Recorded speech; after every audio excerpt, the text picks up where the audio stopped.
ಇದೇ ವಿಚಾರಕ್ಕೆ ಸಂಬಂಧಿಸಿ ಮಾಜಿ ಮುಖ್ಯಮಂತ್ರಿ ಡಿ.ವಿ. ಸದಾನಂದಗೌಡ ಮಾತನಾಡಿದ್ದಾರೆ. ಬಹಳ ವರ್ಷಗಳಿಂದ ಒಕ್ಕಲಿಗ ನಾಯಕತ್ವದ ಸಂಘರ್ಷ ನಡೀತಾ ಇದೆ. ನಾಯಕತ್ವ ವಹಿಸಿಕೊಳ್ಬೇಕು ಅಂತಂದ್ರೆ ಈ ರೀತಿ ಚಿಲ್ಲರೆ ಕೆಲಸ ಮಾಡಿದ್ರೆ ಆಗಲ್ಲ. ಪೆನ್ ಡ್ರೈವ್ ಸಿಡಿ ಬಿಡುಗಡೆ ಮಾಡೋ ಕೆಲಸದಿಂದ ಒಕ್ಕಲಿಗ ಸಮುದಾಯದ ನಾಯಕರಾಗುವುದಕ್ಕೆ ಸಾಧ್ಯ ಇಲ್ಲ ಅಂತ ಡಿ.ಕೆ. ಶಿವಕುಮಾರ್ ಅವರಿಗೆ ಮಾಜಿ ಸಿಎಂ ಸದಾನಂದಗೌಡ ತಿರುಗೇಟು ಕೊಟ್ಟಿದ್ದಾರೆ.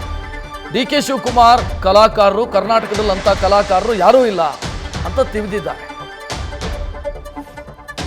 ದಿನದಿಂದ ಒಕ್ಕಲಿಗ ನಾಯಕತ್ವಕ್ಕೆ ಈ ಚುನಾವಣೆ ಒಂದು ಪೈಪೋಟಿ. ಒಕ್ಕಲಿಗರ ಬೆಲ್ಟಲ್ಲಿ BJP ಸಾಕಷ್ಟು ನಮ್ಮ ಶಕ್ತಿ ವೃದ್ಧಿ ಮಾಡಲಿಕ್ಕೆ ಆಗದ ಕಾರಣ ಕಾಂಗ್ರೆಸ್ಸಿನಲ್ಲಿರುವಂಥ ಒಂದು ಒಕ್ಕಲಿಗರ ಬೆಳವಣಿಗೆ ಅಥವಾ ಆ ಬೆಲ್ಟ್ನಲ್ಲಿ ಅವರಿಗಿದ್ದಂಥ ಒಂದು ಶಕ್ತಿಗೆ ತಡೆ ಹಾಕಬೇಕು ಅಂತ ಹೇಳುವಂಥದ್ದೇ ಮಾಡುವಂಥ ಪ್ರಯತ್ನ ಅಂತ ಹೇಳುವಂಥದ್ದು ಭಾರಿ ದಿನದಿಂದ ನಾನು ಹೇಳುವಂಥದ್ದಲ್ಲ. ಇದು ನಾನು ಅದನ್ನು ಮತ್ತೆ ಹೇಳಲಿಕ್ಕೆ ಇಷ್ಟಪಡ್ತೇನೆ. ನಾನು ಹೇಳುವಂಥದ್ದಲ್ಲ.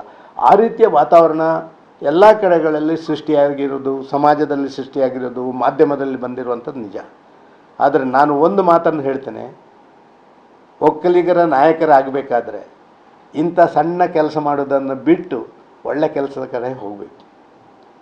ಈ ಸಣ್ಣ ಕೆಲಸ ಮಾಡ್ತಾರೆ, ಚಿಲ್ಲರ ರಾಜಕಾರಣ ಮಾಡುವಂಥ ಈ ರೀತಿಯ CD ಪ್ರಕರಣಗಳಿಂದ ಒಬ್ಬ ಒಕ್ಕಲಿಗ ನಾಯಕ ಆಗಲಿಕ್ಕೆ ಯಾವತ್ತೂ ಸಾಧ್ಯ ಇಲ್ಲ.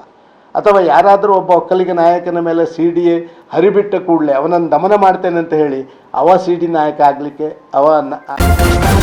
ನ್ಯೂಸ್ ಫಸ್ಟ್ ನಿರ್ಭೀತಿಯಿಂದ ನಿಮ್ಮ ಪರವಾಗಿ.